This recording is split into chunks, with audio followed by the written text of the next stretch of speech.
This is my buddy Cody's TMC.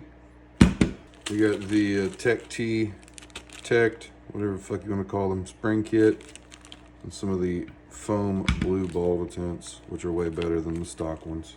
And we're also going to polish his internals. There's not a lot of videos on YouTube polishing the internals of Tippmans. If you're a Tippmann owner, it's kind of a necessity.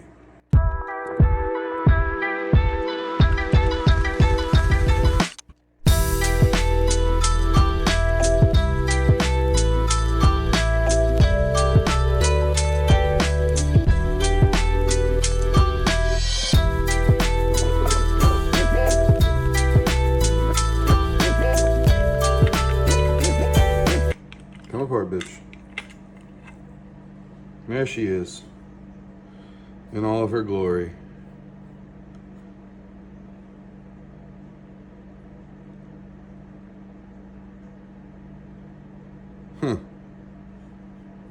It's a lot of wear for a new gun. It's interesting.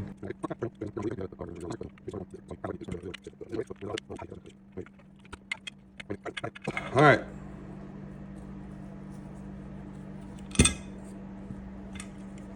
TMC, I'm actually a big fan of because it has the least amount of body pins I've ever had to deal with.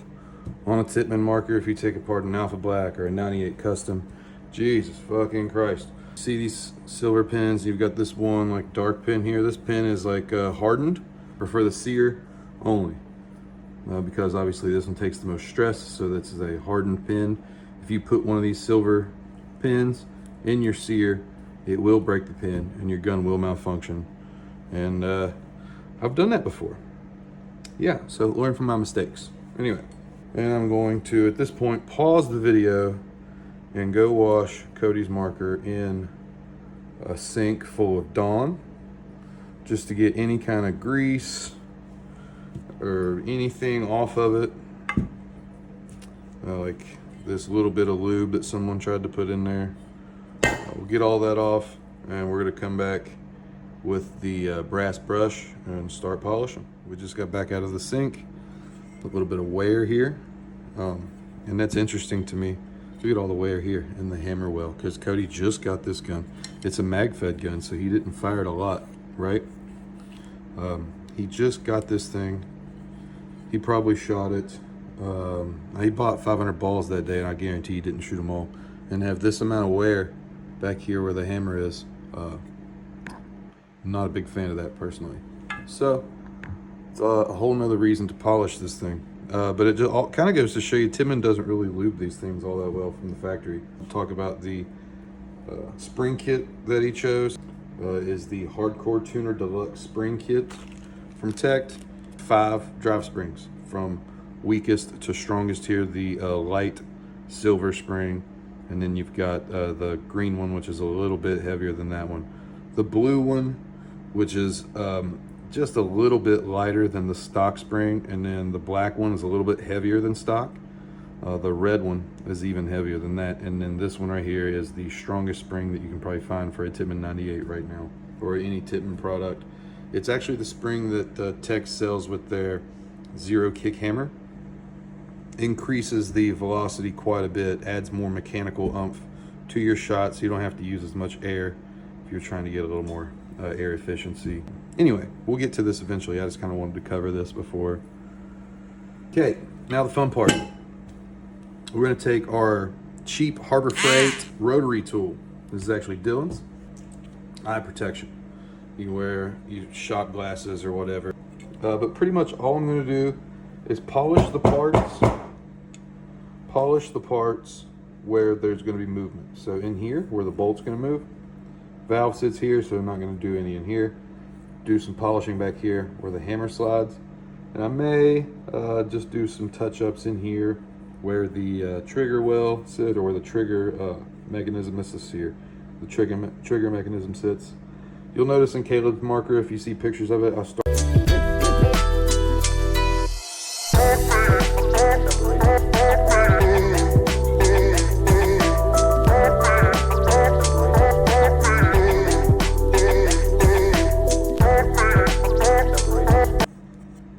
the magwell in his. I wanted to see fitment with a magazine before I finished the job.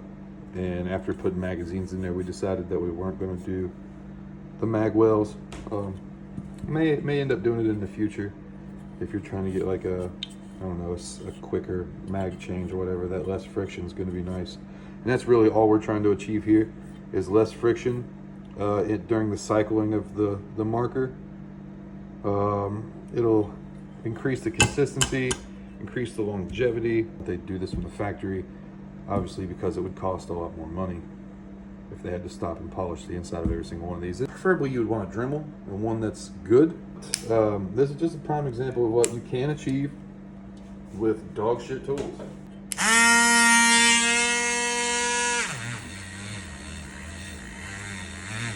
So you don't really want to stay in one spot for too long.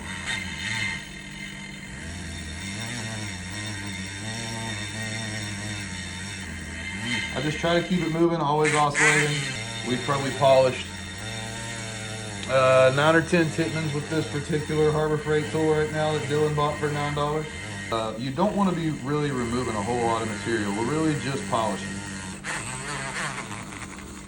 And that's got hit in the face with one of these little wire bristles, so that kind of shows you why we're wearing this. And here is an example of what we're looking for.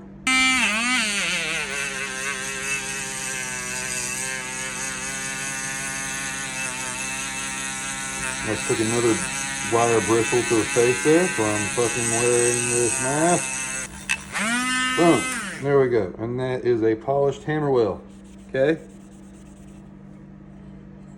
Took just a couple minutes. Wasn't that hard. It's a lot smoother. Look at that. Okay?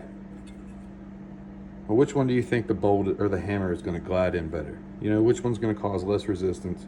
Which one's going to have a more smooth and consistent application of force?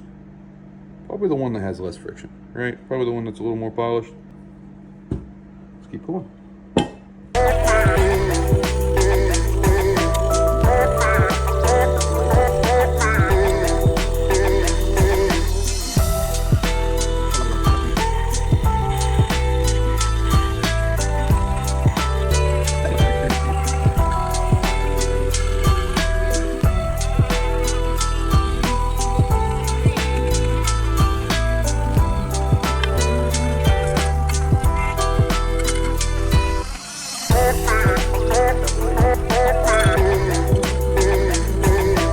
Okay, so we're like a quarter of the way through here.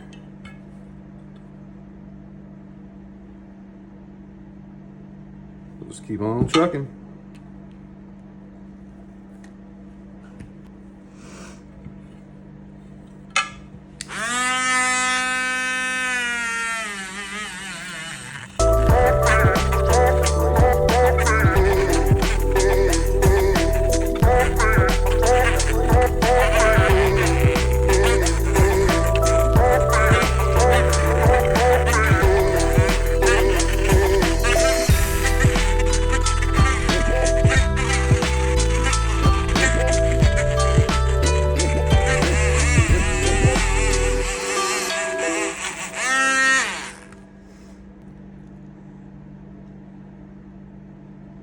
There you go. Rotary tool's cooled off quite a bit.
Cody's initials, the date we did this, and my mark.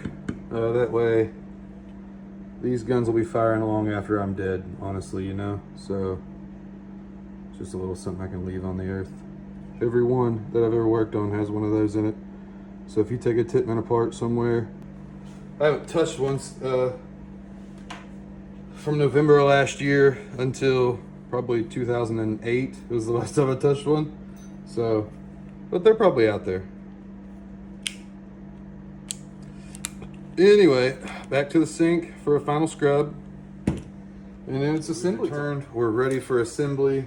In all of my builds, if I ever work on any of your guns, anybody on my team, I work on their equipment, it gets Eclipse grease from Planet Eclipse for a couple reasons. One, because it came free with my EMAC, and two, because it's just Dow 33 like everybody else has. Really, you can use any of them. You can go and buy Dow 33 in bulk on eBay if you wanted to. But from what I've read, Planet Eclipse puts some fucking additives in there, like unicorn tears and shit. And it's better. So, yeah. Okay. Power tube is in. Drive spring goes down the back here.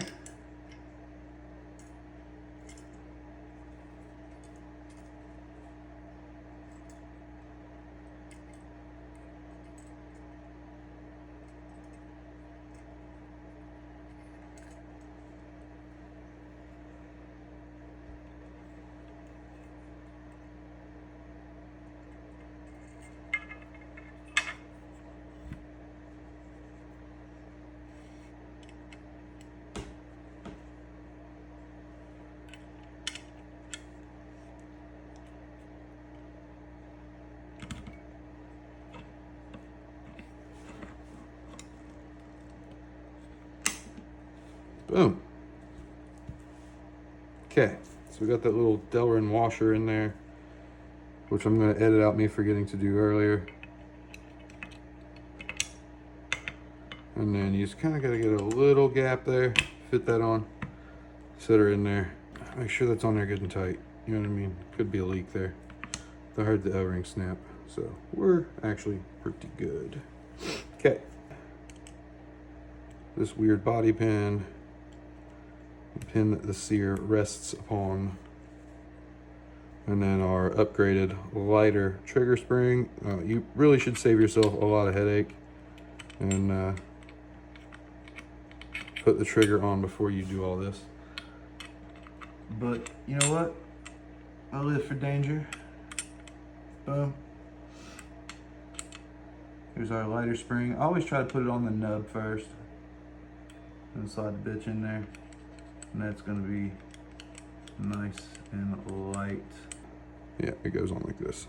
So you'll notice there's like, this side's pretty flat and featureless, like it's in the bottom of the mold. And this side has some detail on the top. This is actually the side that's going to come up.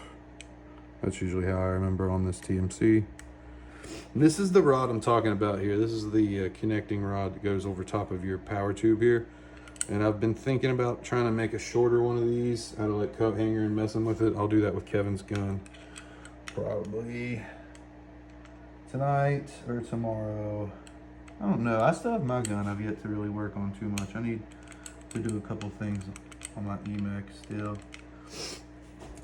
Secret O-ring type stuff trying to... Anyway, let's see. If you fit those O-rings in the EMAC customly, like go in there and get one that's just a little bit smaller, but you make it fit.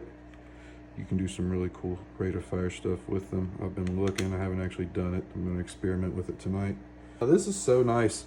With the 98 Custom, you always have that weird little leaf spring in the front that you have to fuck with. It's a pain. This one you don't have that. This one they give you a different pain to deal with. It's the cocking mechanism. And I have trouble with it so much. And of course, it's just gonna go for me. So that is what you cock with. So when we're putting this thing on, we're putting the body on here. Safety, right? Bam, bam. We're going to have to manipulate the trigger while we're sliding the body on in order to get it by. So we'll have to pretty much disengage the marker, which I'm gonna go ahead and do now, hopefully gently. Yeah. Boom.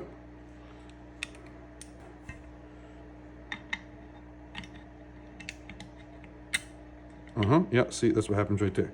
That little spring comes undone. If you've ever worked on those 98 Customs, that little leaf spring on the front, this is her cousin, and she's just as much of a bitch.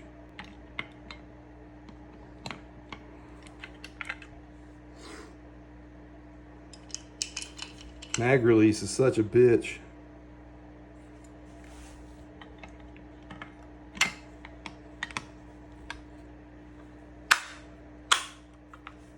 There she goes. Assembly is complete.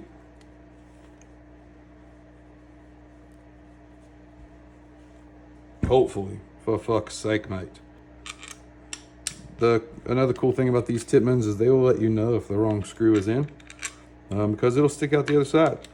If it fits flush on the other side, it's the right screw. See that one sticking out there? It's the wrong screw. Boom, see, perfect length, right bolt. Okay, same here. Perfect length. Boom. It's like a puzzle. Tippmanns are like big old puzzles. If you like working on puzzles, you'll pretty much love working on Tippmanns.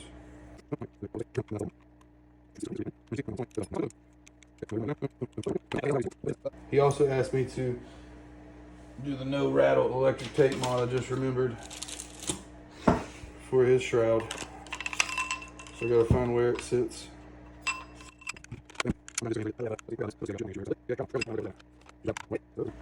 White marker here.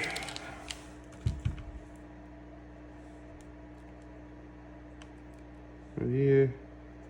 Right. Back part. Boom. There's where I need my tape.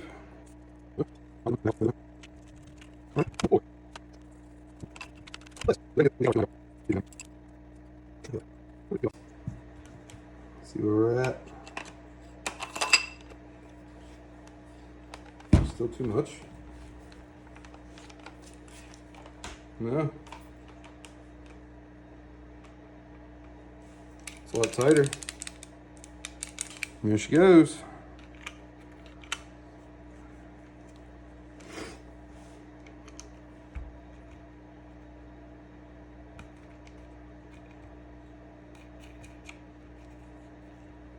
All right, let's go shoot it real quick.